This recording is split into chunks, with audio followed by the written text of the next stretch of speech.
আজকে আমি মরিচ পেঁয়াজ তেলে ভেজে আলু ভর্তা করব। শুকনো মরিচগুলো ভেজে নিচ্ছি,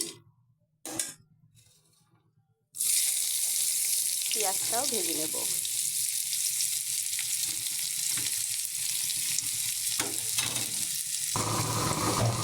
পেঁয়াজটা আমি বাদামি কালার করে ভেজে নেব।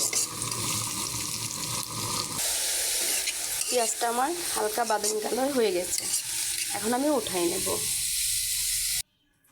দিয়ে দিচ্ছি একটু লবণ,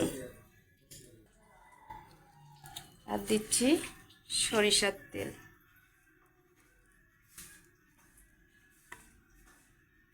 এখন এগুলো আমি হাত দিয়ে ভালো করে চটকিয়ে নেব।